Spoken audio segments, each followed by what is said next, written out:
Chapter 11. The next morning felt awkward to both Nonna and Vanya, and neither said much of anything to each other.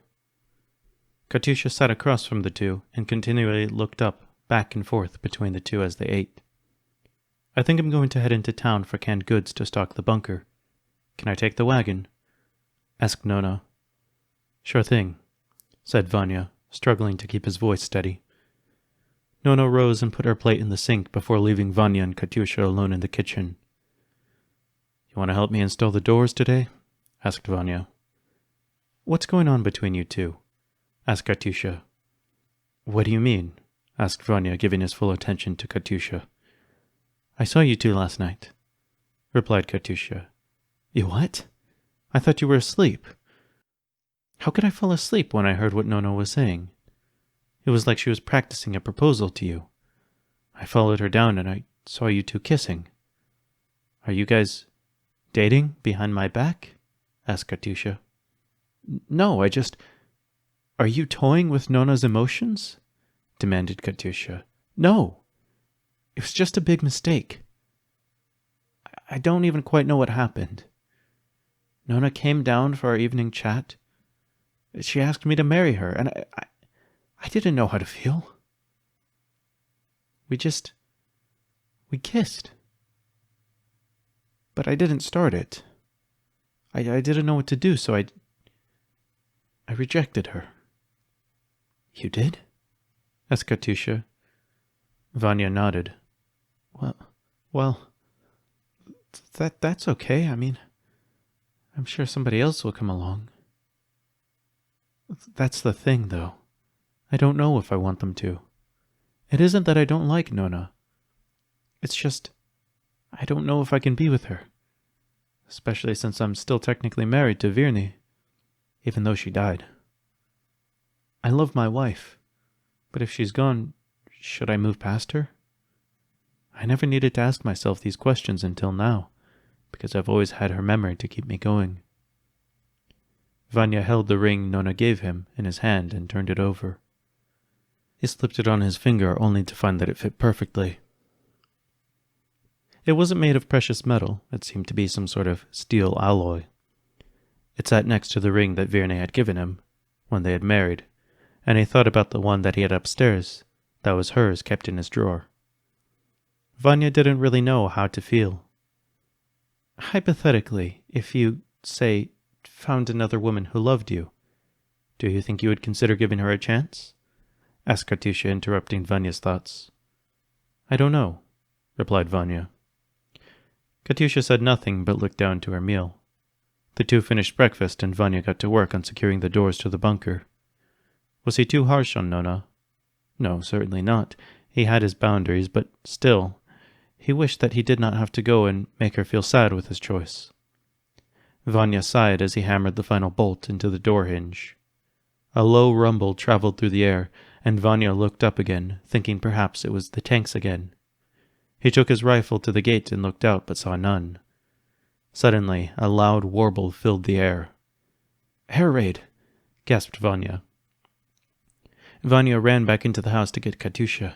"Katyusha!" he yelled as he barged in. "I'm here," she replied, running down from her room.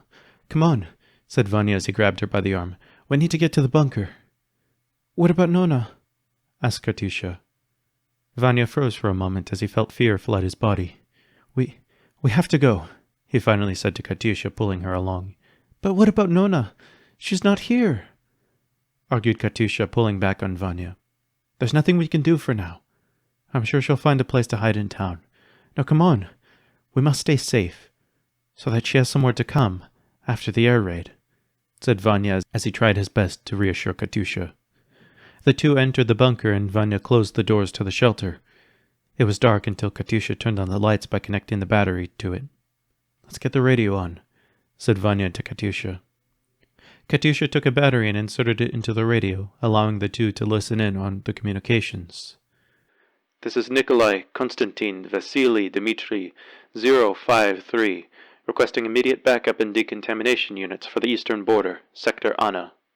We've been attacked by chemical agents, preparing for possible follow-up attack," yelled the voice on the radio. "Affirm, Anna Command. Air support is en route. Can we have more details on the attack? They drove a truck through the checkpoint and into the town. Military personnel sustained minimal casualties. Heavy civilian casualties. Can you confirm the chemical agents used? There was a pause on the radio before the soldier answered. It seems like phosgene. Maybe chlorine. Some of the ones exposed sustained chemical burns. Many have respiratory distress. Some of them have already succumbed. Others seem fine for now. But if it is phosgene, there's not much we can do for them. Affirm, Anna. Stand by for air support. We have to go, yelled Katyusha as she got up and moved to the door. No, said Vanya, picking Katyusha up from behind. Katyusha kicked at Vanya and screamed, Let me go! I need to go! Katyusha, stop! You can't. If what they say is true, the whole area is a death zone. There's nothing we can do, said Vanya as he tried his best to hold Katyusha and remain composed. Maybe you don't care, but that's my best friend. I lost her once. I can't lose her again, cried Katyusha. I do care, damn it. I care, and that's why I can't let you go. I love you, Katyusha. You're my friend. If I... Vanya stopped himself. He couldn't entertain the idea of losing her, nor Nonna, in front of Katyusha. I love you too, Vanya, cried Katyusha. And I love Nonna.